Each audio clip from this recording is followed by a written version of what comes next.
Lang araw po sa ating lahat. Welcome back po sa ating 365 Daily Devotion with Pastor Russell Ocampo. So, ang topic po natin for today is naniniwala ka ba sa speaking in tongues? At mayroon tayong concept na speak in tongues. Among Christian tradition, there are two kinds of speaking in tongues. First, glossolalia is a static speech, unintelligible and not a human language. Number 2, Sinololia. However, it is a miraculous ability to speak real human language unknown to the speaker, as seen as Pentecost in Acts chapter 2, where diverse nations heard and gospel in their own tongue. At makita po natin ito sa Acts chapter 2, verse 4 to 12. Ang sabi po dito, all of them were filled with the Holy Spirit, and all began to speak in other tongues as the Spirit enabled them. Now, there were staying in Jerusalem God-fearing Jews from every nation under heaven.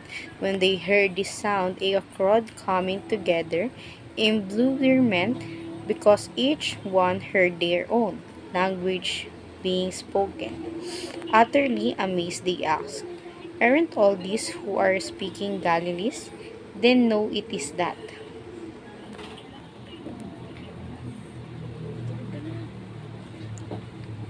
Each of them is here from our native language.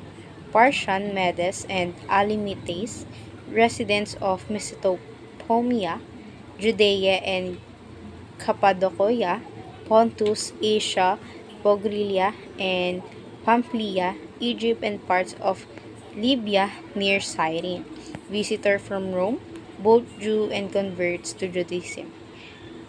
Sretans and Abras, we are hear from them deceiving wonders of God in our own tongues.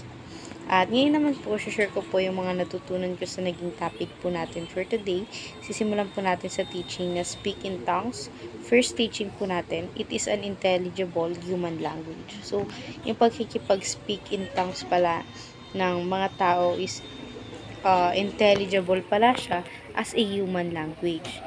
So, sa second teaching natin, it requires interpretation. So, kapag pala nag-speak in tongues ka, after nun, kailangan mo din pala i-interpret sa mga tao yun. So, sa ganun, maintindihan din nila yung mga sinasabi mo. At yun naman sa ating third teaching, it confirms the gospel for all nations. So, nako-confirm din pala nun yung gospel, hindi lang sa isang bansa, kundi din sa buong mundo. At ngayon naman, dadako tayo sa ating application. First application, do not obsess over studying speaking in tongues. So, hindi mo rin pala kailangan maging obsessed sa pag-aaral ng speak in tongues. Ngayon naman sa second application, pray with your own language. So, kailangan mo pala, pag nananalangin ka, is yung own language mo. So, hindi mo kailangan gumamit ng ibang language gaya ng pag-speak in tongues. Ngayon naman sa third application natin, avoid mysticism and shamanism. So, kailangan pala natin i-avoid yung mga pa-mysterious nating pag-pray. And, syempre, yung parang sa mga ala-ala. So, hindi dapat tayo nagdadasal ng mga ganon. Ngayon naman, dadako tayo sa ating discussion. Do you believe that speaking in tongues in the Bible in human language or heavenly language? Para sa akin, kung noon panahon na yun, oo. Dahil nga, yung iba, nakakaintindi talaga sila ng mga ganung bagay. Pero kasi ngayon, bihira na lang sa makikita natin yung nag-speak in tongues. So, parang hindi na siya necessarily need kapag nasa isang gathering. So, sa ating alternative question, what have you learned from this devotion? So, natutunan ko sa devotion natin ngayon na yung gano'ng kahalaga ang speak in tongues noon at sa ngayon. Ngayon naman sa second naman, how can you practically apply devotion? So, may apply ko sa sarili ko ngayon na hindi ko pala kailangan magsalita or mag-speak in language at kailangan pala na kapag nagdadasal tayo is our own language. So, ayun lamang po for our today's discussion. Thank you for watching.